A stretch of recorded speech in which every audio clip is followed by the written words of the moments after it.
Hey, good evening. Welcome to Street Talk.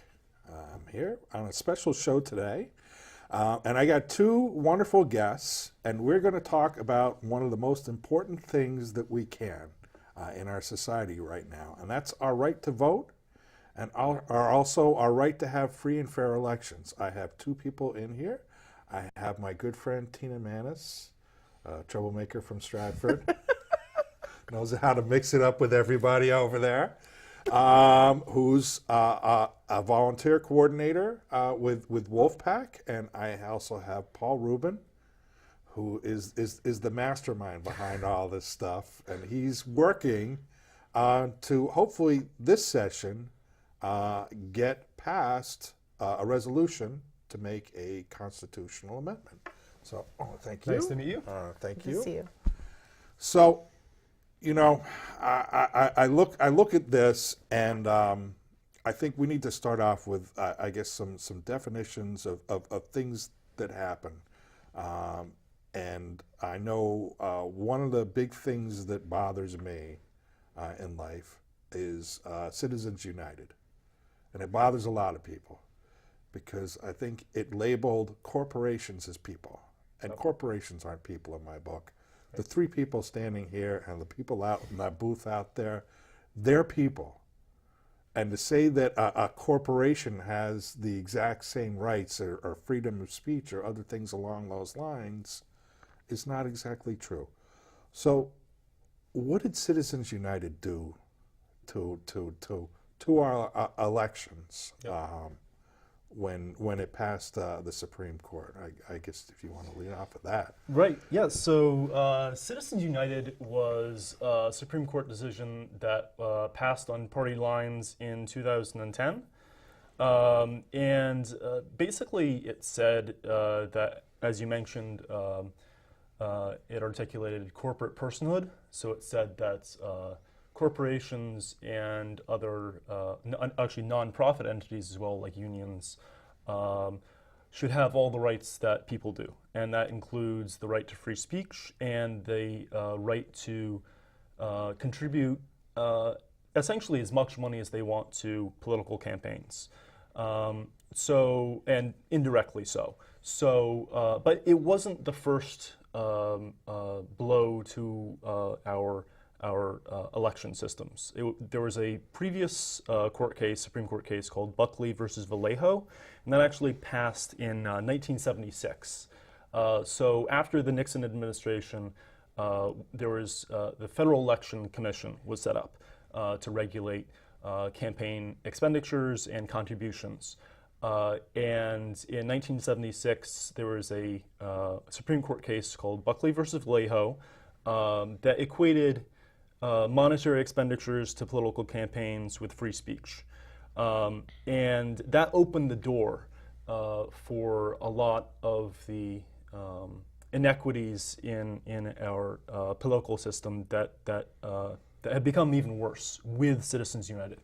So Citizens United said that not only is free speech equate or is monetary expenditures to political campaigns should be equated with free speech, but that those free speech rights should be extended to corporations and other entities, other nonprofit entities, and it allowed for essentially unlimited contributions to our elections, and more often than not, they're completely undisclosed.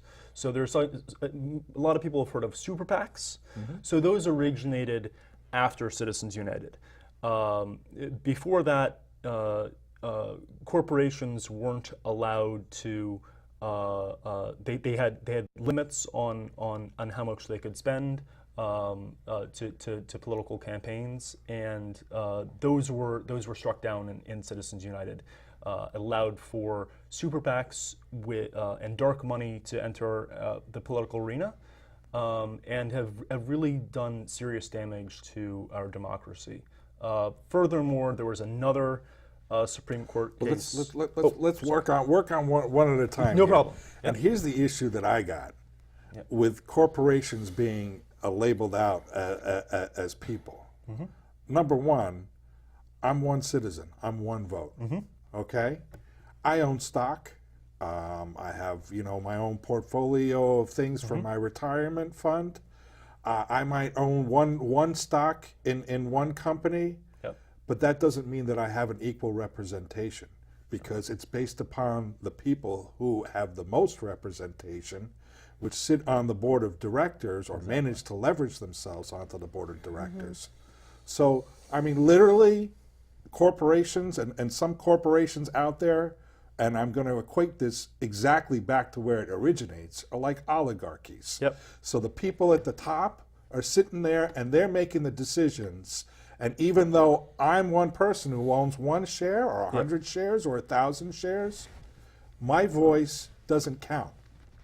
And that's the issue that I got with this whole program of labeling this out as, it's not democratic. It's not representative. Correct. When I go and I get stuff sent to me about my shares and I get to vote, I don't get any information about who the people are that I'm voting for. I don't get any information from any of these corporations telling me that, hey, this is the plan for what we're doing, and this is what you're spending, literally, the profits of these organizations, because these people are like the board of directors. Yeah. And I love what you said. You said my favorite word, oligarch.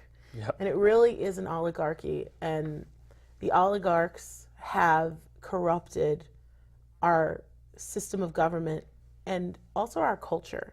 The idea that money somehow gives you additional say is something that doesn't sit well with me. If you have 2 pennies, you have no pennies, you still have a vote. My parents had very, very little money, but they always went and voted. My grandparents always voted. They instilled that in us. We didn't have stocks. We didn't have a corporation. I do. Now I've moved forward in my life, but I've never forgotten the idea that those people in our world exist still. They aren't signing on to any of those corporations, so why should their vote, their one vote, now you own stocks in a company that's now funding, you count more, even just with one stock. That's not fair. And the sense of fairness and justice needs to come through. And that people on the ground need to understand that by creating this climate and culture where money matters more than people, we have opened the door for Citizens United to become the new normal. And all of the things, including the CEP and the rules, if you've ever run for municipal election, the rule book is this thick. All of these rules against business are all Band-Aids.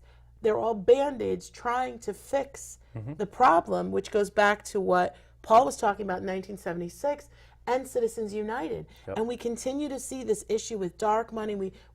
Now we're fighting right to work. People want their say because I don't want to be part of a PAC in a union that says something I don't want it to say. I don't want to be a stockholder in a corporate. They're all symptoms of this big money issue. And when you get down to it and you really just peel away the onion, you realize at the center of it, the root cause is this issue of money and the worship of money in our culture and the worship of that, and now that taking away our free, fair elections. It's taking away the essence of American democracy. And I'm not willing to stand by and let that erode. And I don't think people in Connecticut should stand silent anymore. We need to stand up and be counted. This is the seat of democracy. This is where it happened. This is where the 13 colonies were. To not see Connecticut up on the board for Wolfpack yet is tragic. We need to be there. We were the first. We need to stand up for this. Well, we are the Constitution state. Yes. Quite obviously. And, I think what people forget, and I know our president forgets this, that we have an allegiance to an idea. We have an allegiance to a document which sits here and makes sure that everybody in this room is equal.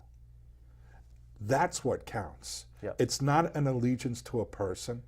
It's not an allegiance to a person that should sit there and stay in office forever until they're carried out like in a freaking casket, like what's his name, Helms, or a party, right? Or a party or anything else. But you know what? Unless it comes from a groundswell, which is the bottom up, to be able to say to our leaders that we're not going to accept it, that this is not appropriate, that after you pass a budget or change a law or something, all of a sudden you get $600,000 into your coffers because you've changed something in the direction that helps a corporation, or if you're the Koch brothers, that you're making like decisions on how we should be living our lives. How we should be living our lives is based upon us. It's not based upon them. And this is where people are just getting flossed over because there's so much information flying at them every 2 seconds, especially an election. I think you told me, how much did they spend on elections last time around? They actually spent, in 2016, I believe 6 and then something billion, I think it was close to 6 billion was spent in congressional elections and in presidential elections. And you know, Tina, you both were mentioning you know, the seeds of our democracy. And after the Constitutional Convention, Ben Franklin, someone approached Ben, there's a often quoted you know, very, very popular quote of Ben Franklin's. Someone asked him, what have you come out of the Constitutional Convention with? And he said, a republic, if you can keep it.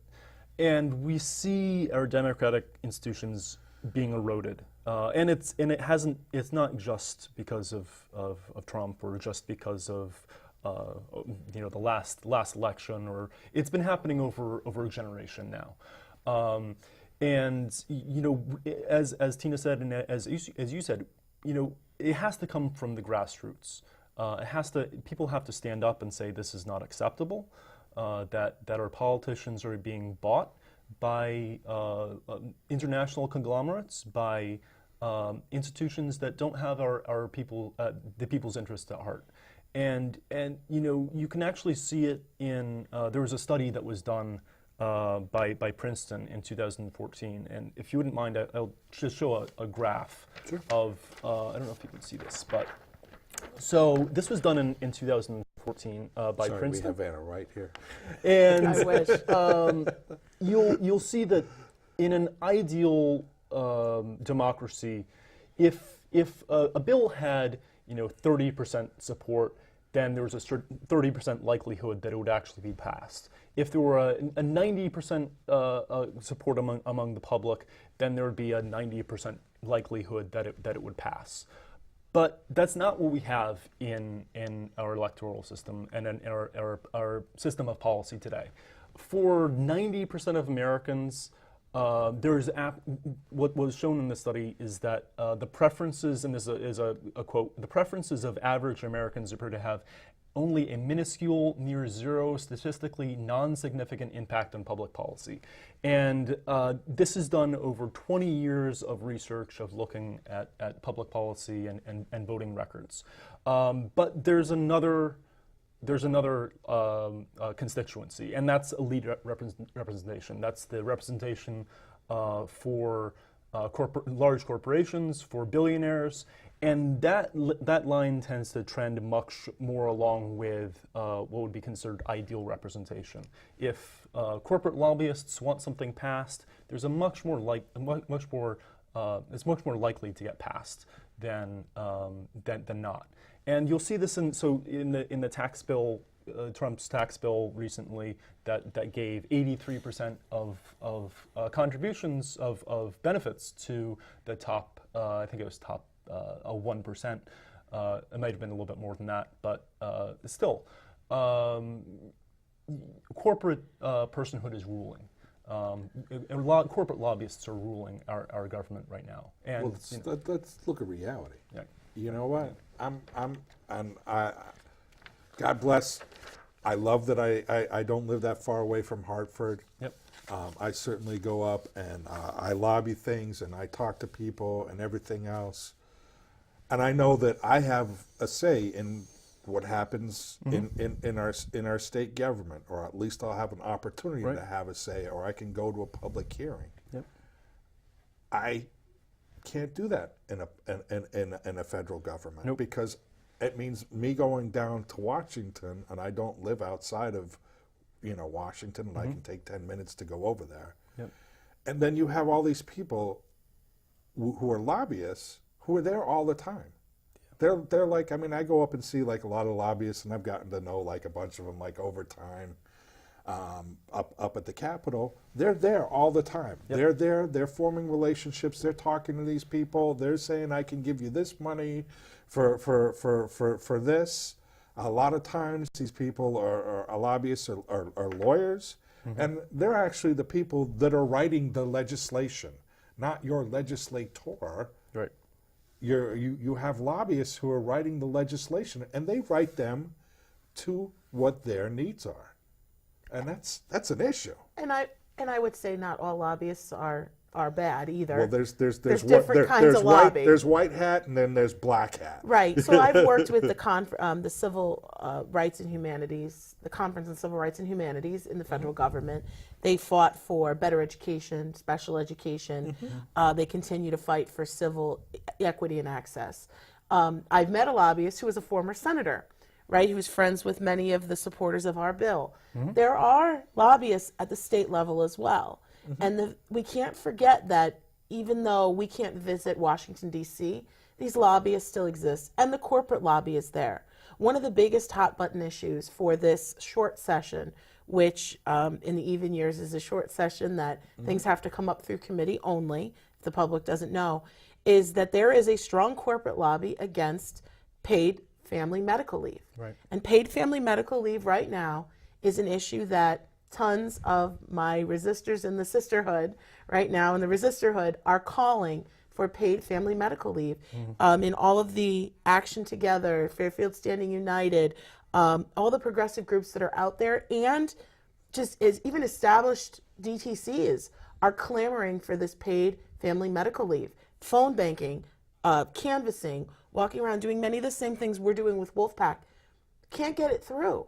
I'm sitting at 0 weeks at the Bijou Theater, and a representative was there and talking about how important this is, and everyone in the room, close to 100 people are, this is so important. Why we have the majority, we can get this through. There was a person there and from the Democratic Party, and it was like, this is a tough sell. How is this a tough sell? Well, when you get down to it, it's a tough sell because of the corporate lobby. Because corporations and businesses are concerned about paid family medical leave, and they are up there lobbying daily because that's their job, while we're killing ourselves working and can't get away. Right now, I'm sitting here because I have the day off from my job. I have a day off. But a lot of people don't have that luxury. They can't go and lobby. They can't go to the federal government. They're put into this hamster wheel of having to work and work and work. And then they have something tragic happen, life-altering in their family, or they have a baby. And basically, they're propelled back into poverty. And that is something that's how this Citizens United and this whole issue of corporate lobbyists really impacts the day-to-day life of Americans. And if people in Connecticut can understand that this issue is connected to that, then maybe they will be inspired to fight. Because sometimes it's hard to connect the dots. We're all in the government understanding it. If you're not in it every day and you're just living, your kid's got the flu, how does this impact my daily life? How's it going to make it better for me? Well, I think one of the things it does is, and I see a lot of these commercials, and I remember some of them, and they stick in with our stereotypes. Absolutely. And I can think of like the best one example was St. Reagan came out with the whole thing about the welfare mom. Yep. And I hate to tell you, the majority of people that are on food stamps in America are white. Right. They're not like your typical, they're all black people, they're all on drugs, none of them want to work. And this is what a lot of these things do, is they feed into these ideas, and then they'll put these things on, these stereotypes on TV, or people will mention them at large convention halls.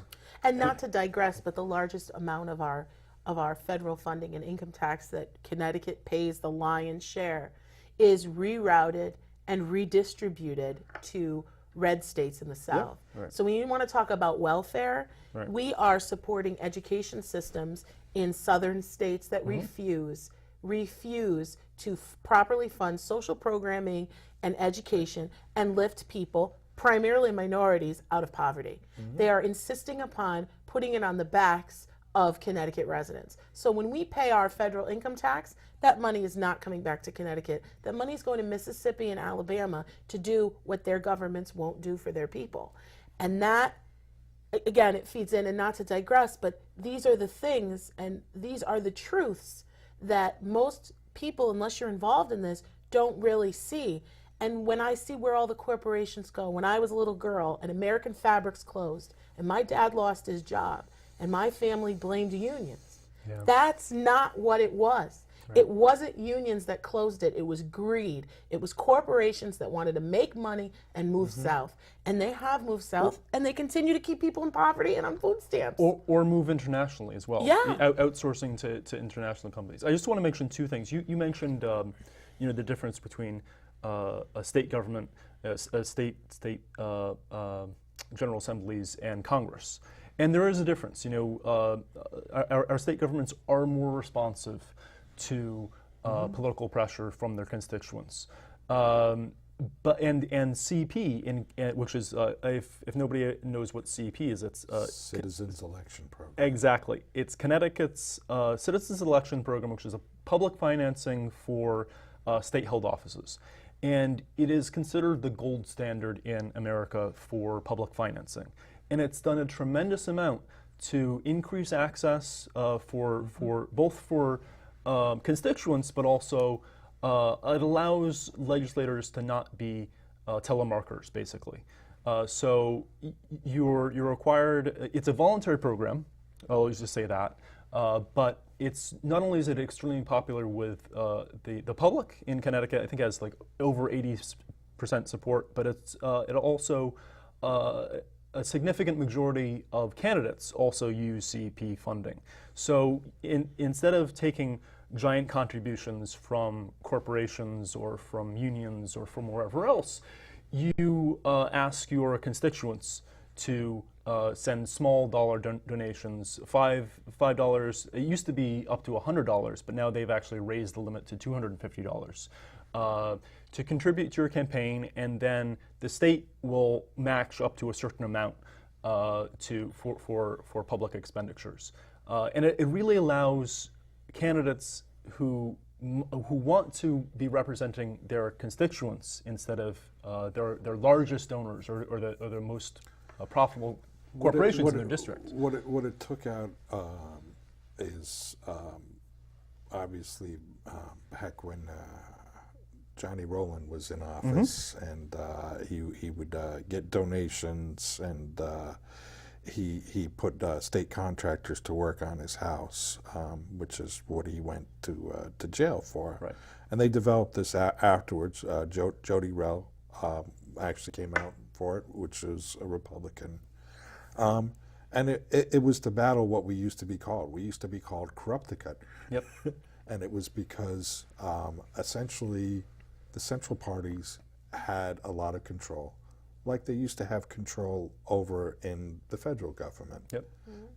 And it was a way of keeping people in line, because if you didn't vote in a certain way, then your campaign funds would get cut off. Yep. What Citizens Election Program did is, you're right, it gave the power to the people. I know I'm one of those. I'm a treasurer for 2 campaigns. I know for state representative, they have to raise $5,000 in order to get a $30,000 grant to be able to pay for all of your campaigning. And what that means is, in small communities or in communities that don't have a lot of money, people have to go out and they have to go speak to their constituents, which is one of the reasons I'm not really in favor of them going up to $250, because on a state campaign, all of a sudden you go from having to talk to or get a maximum of 50 donations, Exactly. to you can do it in 10 or 20. But look at what happened with the the budget that was passed. Yep. When you said Jody Rell, former governor, was a big proponent of the CEP, and the Republican budget dismantled the CEP Entirely. and took it out completely. Entirely. So that tells you where they stand with our Connecticut legislature. And we have a list of, we've spoken to a number of actual Republican legislative leaders on the ground who support this or somewhat support it or are. So this is a bipartisan issue. But interestingly, their budget completely took it out. So CEP was demolished. And when you were talking about the money that is spent from those central organizations, so you have the D-TRIP and the DNC at the federal level. Donner Klein is running in Alabama 6. He's a friend of mine. And there's a progressive, and he is mounting a campaign there. And one of the reasons he is reaching out for donations is because the Central Party has decided no money, no resources, no hope. And what happens in these areas where you do that is you disenfranchise voters to a point where someone, honestly, like a Trump, can rise into power on a populist idea. That there are people who support Donald Trump's ideology. There are people that support Donald Trump's platform. There are some people that just support the rhetoric and want somebody that's going to talk the talk and walk the walk and be this way. And that, when you leave people and you tell them they don't matter, and you're not even important enough for me to put in office or to put any kind of person behind somebody you believe in, it really defeats this whole idea of every person counting and every district counting and every state counting and the electoral college and all of those things. You've just given up on areas. And so we end up with these siloed cities and these rural areas that we just concede elections. And we say, well, it doesn't matter. It does matter. And we see it every single time in every federal election, how important these areas are. And in the state elections now, too, we're becoming so siloed around different areas and just kind of saying, well, we're just going to go with this group. You know, the idea that the CEP exists is great, but should people that don't have opponents receive that money? Probably not. I don't think so. No. I don't think that's fair. So we're using the citizens' money to support citizens' elections. We're not using it to promote a personality.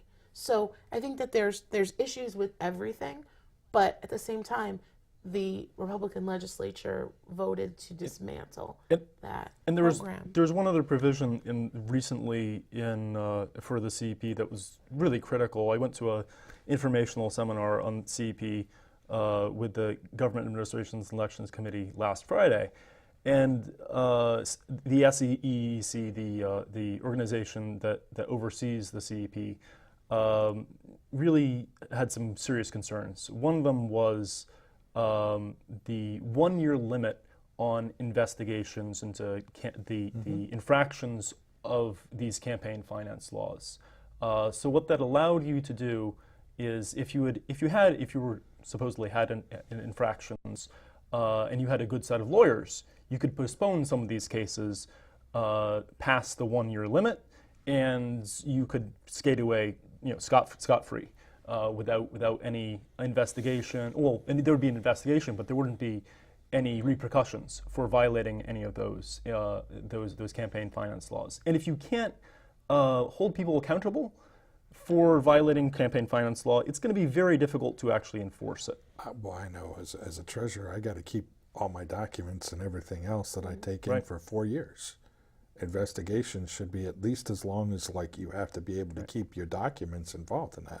But I know we kind of got off base, because I know it's easy to get off base when you talk about your frustrations and everything else that's going on in the world. And it's a root cause. This issue is a root cause for all of these things. What I want to get back to is our wonderful Constitution. Yes. And the fact that how do we make amendments to the Constitution? Yep. So, this is really critical. So, again, CEP is wonderful, and we want to protect it, but there are limits. And there are limits because of the Supreme Court cases. And the only way to go above these Supreme Court cases, including Buckley versus Vallejo, Citizens United, and McCutcheons versus FEC, which eliminated all aggregate limits for expenditures. At the federal level. At the federal level. The only way to go above that is through a constitutional amendment. So what Wolfpack is doing is calling for a constitutional amendment, a 28th constitutional amendment on campaign finance reform.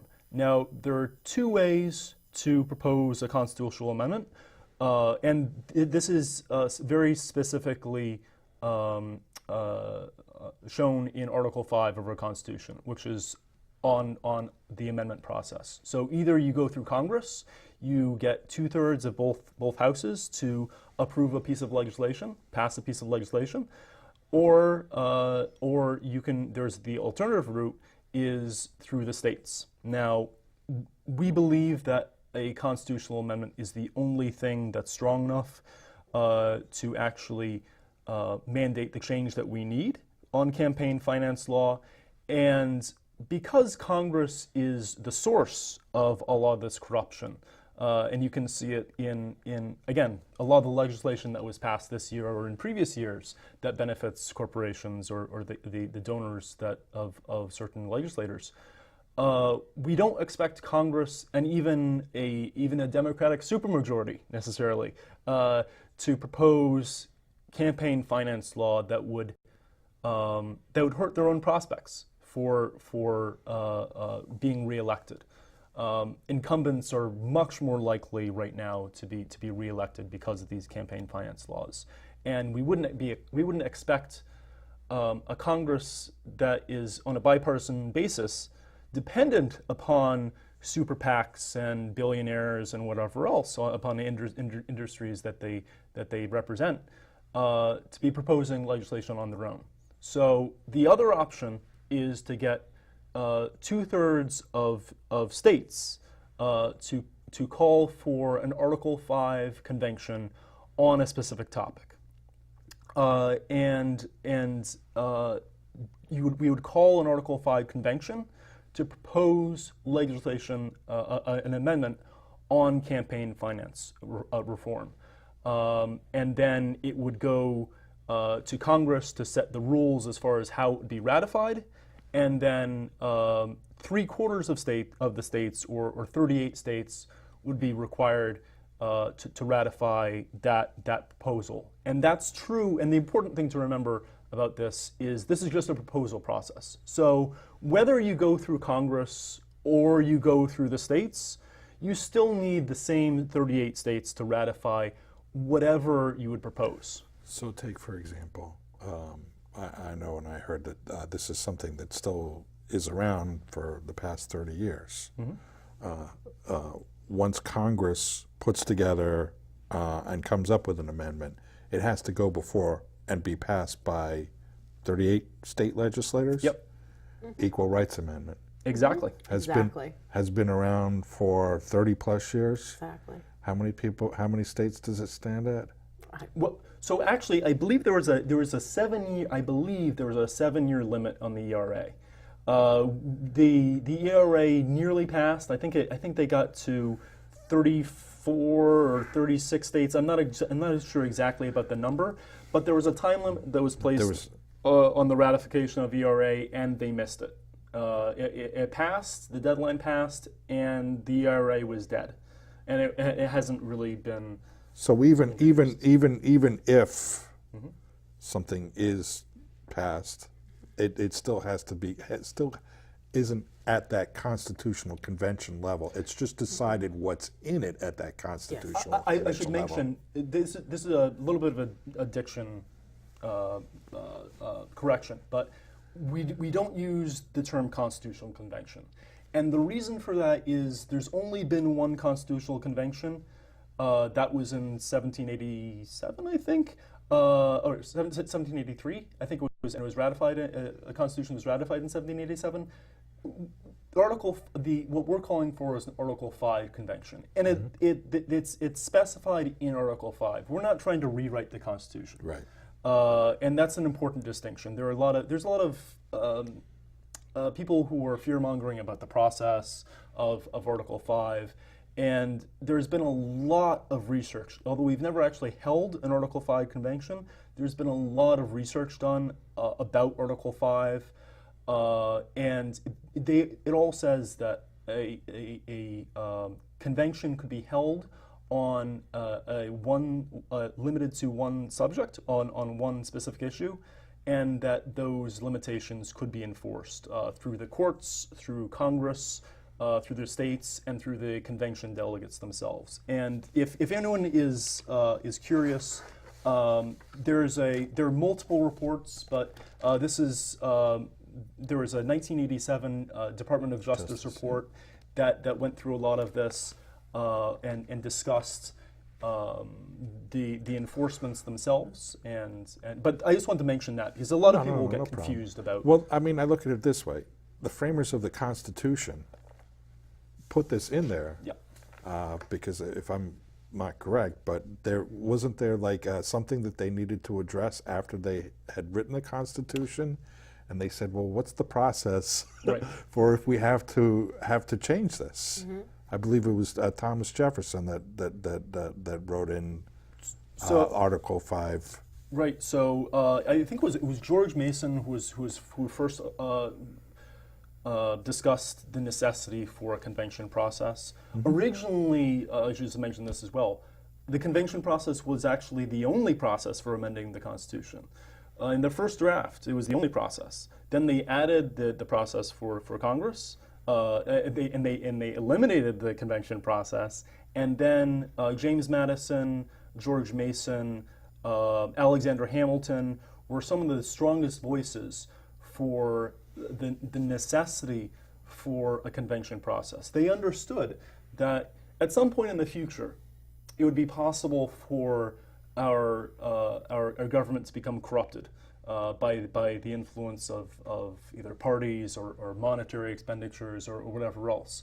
And they knew that we needed a check on an unresponsive Congress. Mm-hmm. And that's why they included the Article 5 convention process. It really is the people's check on an unresponsive or a corrupted democratic institution like we have today. So, and hopefully it doesn't need to get to that point, right?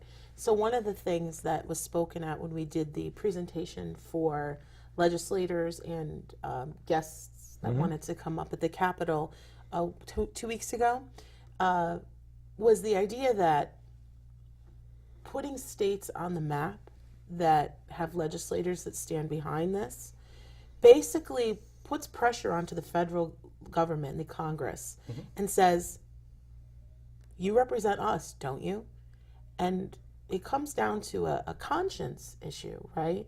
That if I'm sitting in Congress and I represent the people and the people are clamoring for this issue, there's two parts of this. There's my conscience that may say, okay, I've got to make this happen. That's where I move from, right? That's my modus.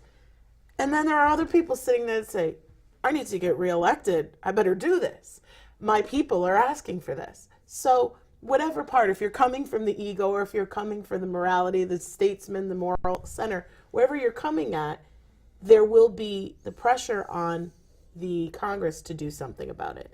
And I think that is probably, we're not saying that, government is so corrupted that it can't work with us. We're saying that sometimes you need a little bit of help. And when we've seen the government shutdowns and all of the issues with partisanship that have been happening, this could be the issue that unites the nation. It is a bipartisan issue. Yep. It is a bipartisan issue.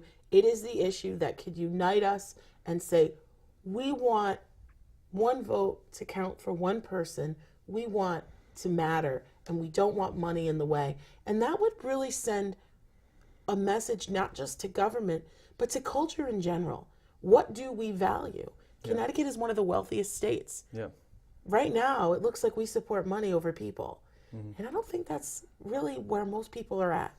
And I think that that's important, that we need to get back to what matters to us as Connecticut, what matters to us as people, and in our democracy, what matters, so that then we can kind of let some of this go And the changes that would come as a result of this, our government starting to function more as those people Paul mentioned that are the founding fathers intended it to be. We would see this, the wheels, and we would give lubrication to the whole system. Well, I mean, obviously, when they founded the Constitution, they didn't count on Facebook, Twitter, and all these other things. But they did foresee the need to have checks and balances and a way to figure out to be able to control the process so that we don't feel like we're being misrepresented, or we don't feel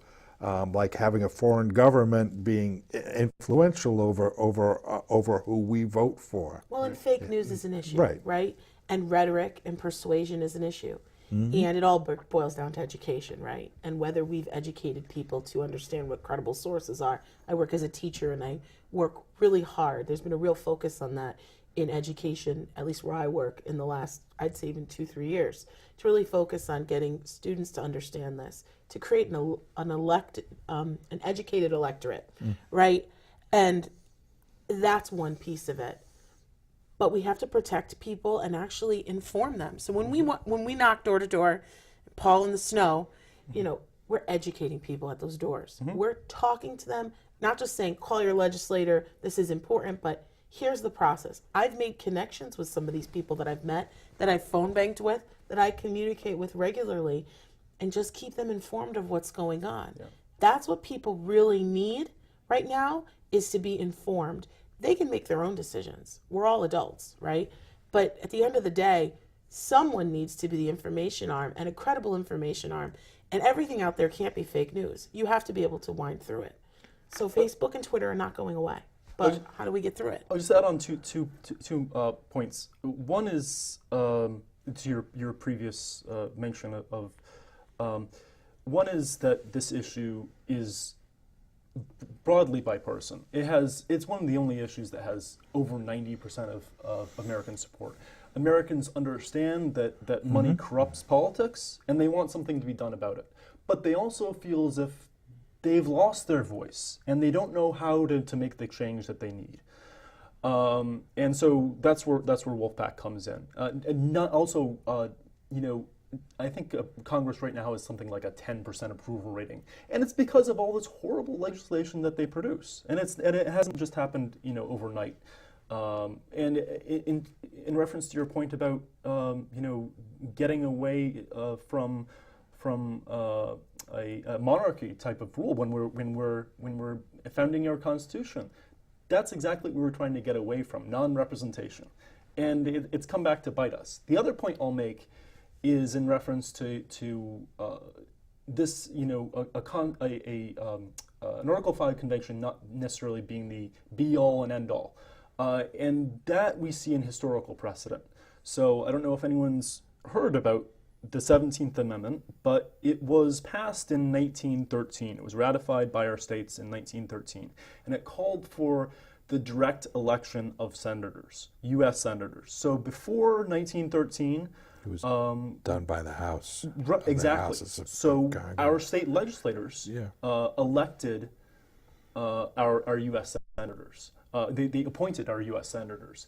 And ultimately, the problem with that, it was during a time of American history called the Gilded Age, when we had great inequity and tremendous corruption. Our U.S. senators were bought by the banking industry, by railroads, by other maybe even oil industries, I suppose, who were starting up at that point. And Carnegie, exactly. All the names that we know. Right. Rockefeller, Vanderbilt. All that. Yep. So, J.P. Morgan. People realized at that point that there was something wrong and that they needed to do something about it. And they did the same thing that we're doing now. They called for an Article 5 convention on the direct election of senators. And we were very, very close to actually calling an Article 5 convention. I think we were only one state away from actually reaching that 2/3 threshold to call for the Article 5 convention. And at that point, Congress said, "Oh, okay, all right, we get it. We'll pass." Right. And the House of Representatives had actually passed this dozens of, maybe not dozens, but many times, and the Senate rejected it because they wanted they wanted to remain in full control. So I know you probably have this with you. Yes. What is your Wolfpack pledge? Yes. Because I'd like you to read it off so that people, because when I read it this morning, it became ultimately clear that this is the way forward and this is the process. It's a call to action, and Yes. it really is. While Paul's getting that, this is the reason why I signed on to work with Wolfpack. I saw them post something. They had an informal get together in New Haven. I went, I visited, and I said, "Wait a minute. This is exactly what happened with Stratford WPCA and the privatization and ALEC and ACCE and all these things that I had learned about, and dark money in politics. And this is the issue that I want to get behind, and this pledge really seals the deal. The pledge is really lays out the framework and the system and the structure of the organization that we come together as a group to be the pack to end all packs. Yep. And to lead, as Paul loves to say, to lead with truth and integrity and honesty, and to fight for America and democracy. And that, what better thing to be a part of? You don't need to be a part of a party. You don't need to be a part of a committee. You need to just want to fight for America. And you don't have to be an RDU or anything to be able to want to do that. So we have a resolution. It's called the Resolution for Free and Fair Elections. It's actually passed in 5 states already. So this is started out of actually Occupy Wall Street. It was an offshoot of Occupy Wall Street. And after the Citizens United decision, our founder, who's also the founder of the Young Turks. I don't know if anybody on here is aware of the news organization, online news source called the Young Turks, but he also founded Wolfpack. And he decided that we needed to, he saw the corruption in Congress, and he said, okay, we need to go a different route. So we passed a resolution in 5 states. Vermont, California, Illinois, New Jersey, and most recently Rhode Island. And we have half a dozen other states that are really close to passing a resolution. Including red states like Oklahoma and Nebraska, which are working very hard. I think West Virginia is another group of volunteers working really hard. We're active in all 50 states, actually. Yes. So, and our resolution, basically, it's Read called it.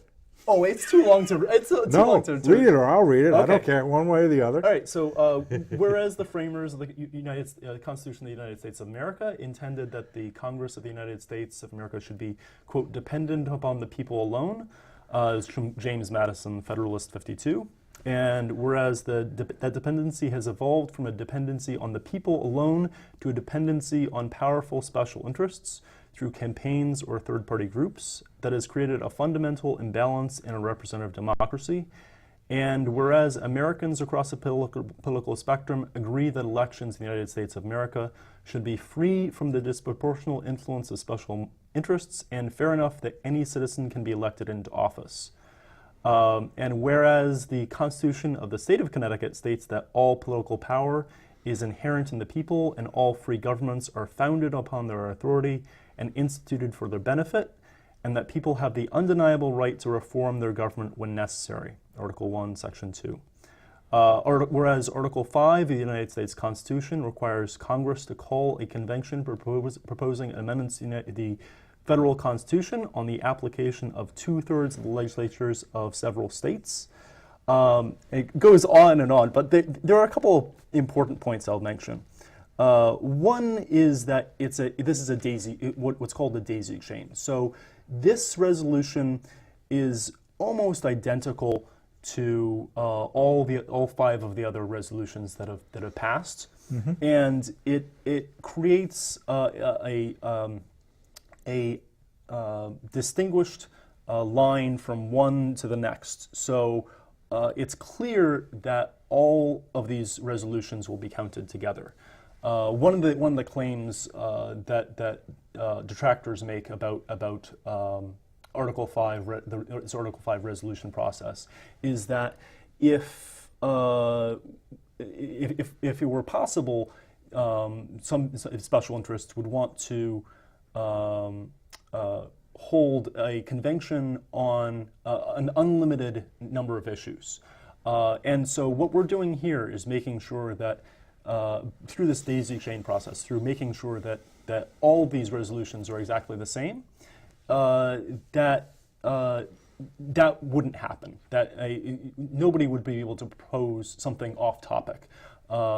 This constitutional amendment that would be proposed is limited to campaign finance reform. One of the other specificities in this is that no former lobbyist or former congressman or senator could be appointed to or elected to be a delegate at this convention, which is an important point. You don't want the very people who are you're trying to get out of the special interest business to be influencing your convention. So those are a couple of important points about our resolution. Yeah, we're very close in a number of other states as well. And I think it says here, just one of the things, it says, whereas the Connecticut legislature perceives the need for an amendment convention in order to restore balance and integrity to our elections. And that's really key. Does our legislature see that as a need? Mm-hmm. If you talk to them one-on-one, they do. But will they have the courage to lead and vote for that kind of thing in mass? Will they take a public stance that stands there? And the actual resolution says, now therefore be it resolved that the people of the state of Connecticut, speaking through its legislators and pursuant to Article 5 of the United States Constitution, hereby apply to the United States Congress to call a convention for the exclusive purpose of proposing an amendment to the Constitution of the United States of America that will restore free and fair elections as described herein, as soon as 2/3 of several states have applied for the convention for a similar purpose. Through our legislators, we are asking, but it's up to them. It really is up to our state legislators to act on behalf of the honesty and the integrity of the people, to restore faith in this process that seems so broken at the federal level right now. This is Connecticut's chance to stand bipartisan and stand up and fix it and make people believe in government again. Well, as I say, you know what? We're not a true democracy. There is no votorama like on your TV Not remote yet. control. But we have a representative Yes. form of government, and you know what? Your vote counts as much as you're willing to go and put it out there and tell them what you want them to represent from you.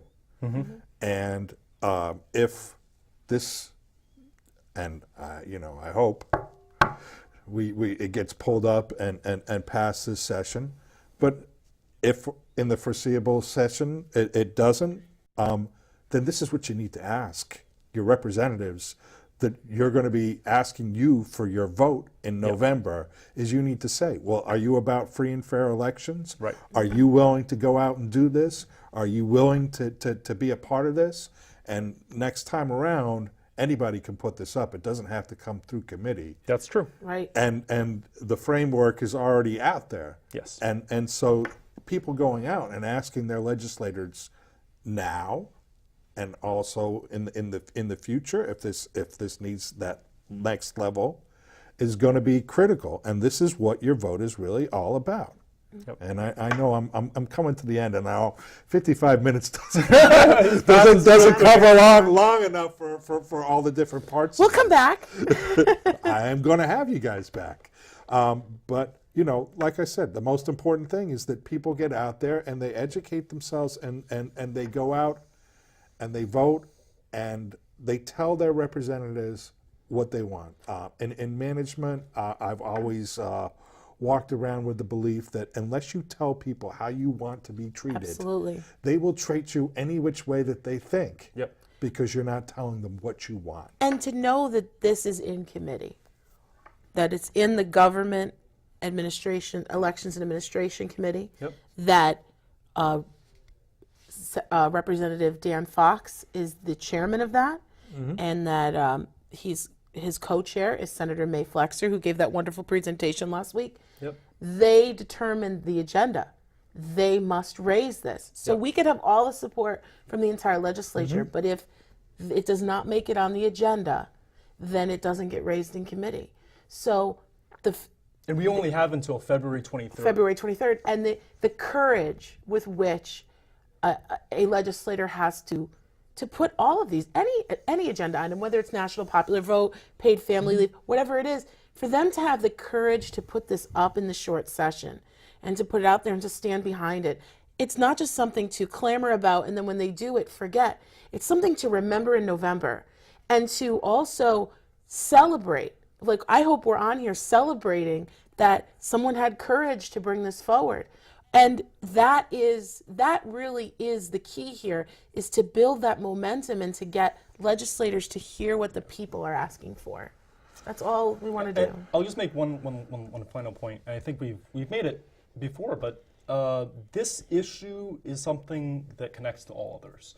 You know, everyone has different priorities in you know, their political outlook. You know, you might be particularly concerned about environmental deregulation, or you might be particularly concerned about the lack of gun safety laws, common sense gun safety laws, or you might be outraged at This affects us all. At as PACs. as you it might be was. outraged about inequities in our financial system or whatever else.